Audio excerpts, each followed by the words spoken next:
see what time it is real. 6:43. All right, so I got a couple minutes here real quick. I wanted to do this video. I've been contemplating this video for quite a while. Um, I don't know how to word it. Basically, everyone gets a perception of what they see through the videos that we put out. It's like, you're painting a picture of who you are to how you want to present yourself to the public. And I want to paint myself in a way so there is no bias from my ends where you guys you get all of me. That's the type of person I am in a relationship, a friendship, and so on. You don't get part of Christopher, you get all of me. And I'm fire right out of the gate. That was like the conversation I had with my wife. I'm like, yeah, I'm the same asshole now that I'm gonna be 20 years from now. You're not gonna wait 5 years to figure out that I'm a pain in the ass. You're gonna know on the first date. But anyway, there's a lot of things that happen within the production or the setup. A lot of us big guys that are out spending a lot of time towards our YouTube channels, flying, editing, making these videos. They'll all understand.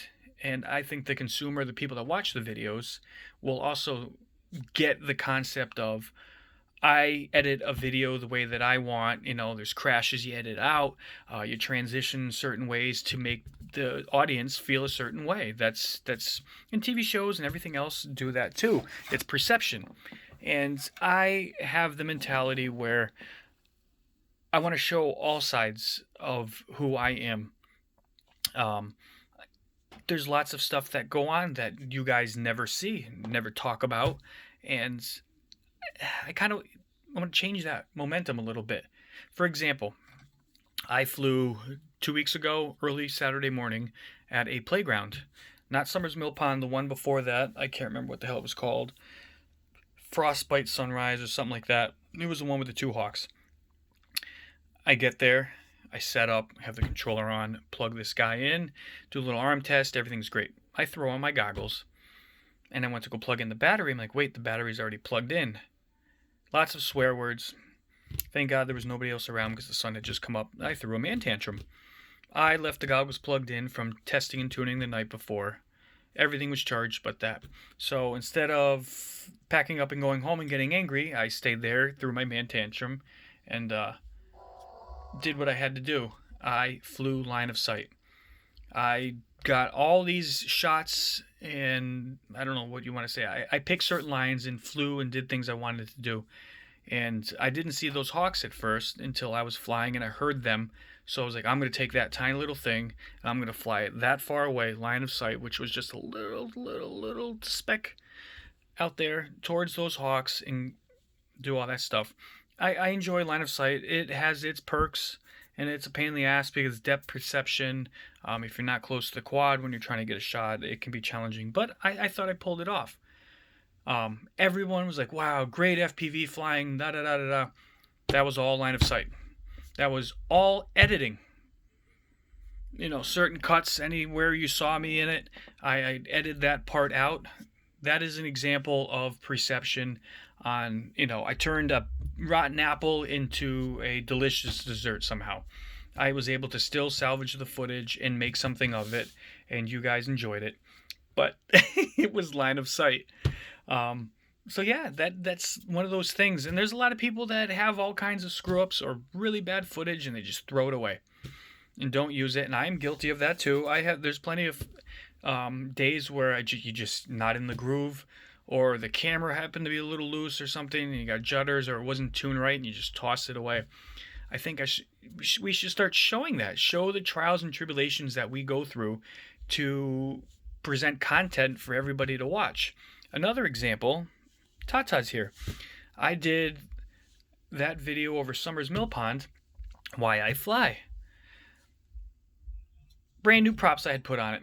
I forget how long ago. It just sat up there. I haven't flown it in a while. Brand new Johnny props. Not a single spin on them until that morning. Take it out, pop test. Everything seems great. So I go out and I'm flying around. I'm just cruising. Barely any throttle. 3 minutes in or so into the video, as I'm coming off the water and I see the trees, I'm like, oh, great idea. Gonna push myself. I am gonna go under the trees, punch it. I'm gonna power loop. And as I come back out over the water, I'm going to flip around and then I'm going to keep going onto the water and then continue on my way. Soon as I started coming down over the dock, I gave it a blurb of throttle. Boom! I hear this bang noise from where I was standing, and I obviously instantly saw blah, blah, blah, blah, blah. I knew what it was. I didn't know which prop it was, but this prop exploded. Brand new. Not over tightens, none of that stuff. Just decides to completely detonate in the air, and it went crashing down. I was calm enough to know and pay attention to where I was in my flight to be able to rip off my goggles and look over and see the quad fall. Thankfully, I saw it fall right by the dock. Depth perception was off because I was quite a ways away from it. So it took me 8 minutes or so to find it because I actually passed right by it. It literally was like 4 feet away from the dock, up to my knees still in the water. So it was really cold. But I had passed by it, went down the shore, and was looking and was looking, was looking, and I was basically about to give up. And I looked down, and it was upside down, and all I saw was just a little bit of orange from the battery. As soon as it hit the water separated all the leaves that have dropped, and then the leaves kind of moved back and completely covered the quad. So I saw just this little speck of orange. So it was very, very, very, it was a blessing that I found it. It was definitely a risk to fly over the water, but I keep pushing myself. I don't get angry anymore when it crashes in the water. Electronics can be replaced. As long as the GoPro comes home, I'm happy. That's what you do to get the shot. It, like I said, it took 8 minutes, and usually when you crash in the water or somewhere else, you hear the funniness of you trying to find it, swearing and going, what the hell happened? As soon as it hit the water, it went completely black because the water was so dark, and it went right to the bottom. So you heard nothing other until I pull it up, and I'm like, what the F? But I edited all that out. That was not part of the video. That's another good example of some of the hijinks and stuff that goes on. We'll go to a location and fly, and I will fly as many batteries as I can.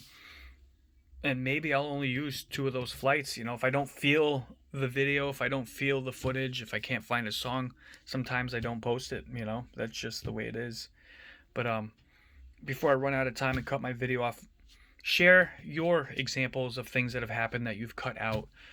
Some of the craziness, forgetting your goggles, having to fly line of sight. I mean, I gotta imagine this happens to everybody. I don't know if everybody talks about it, but it's just one of those things.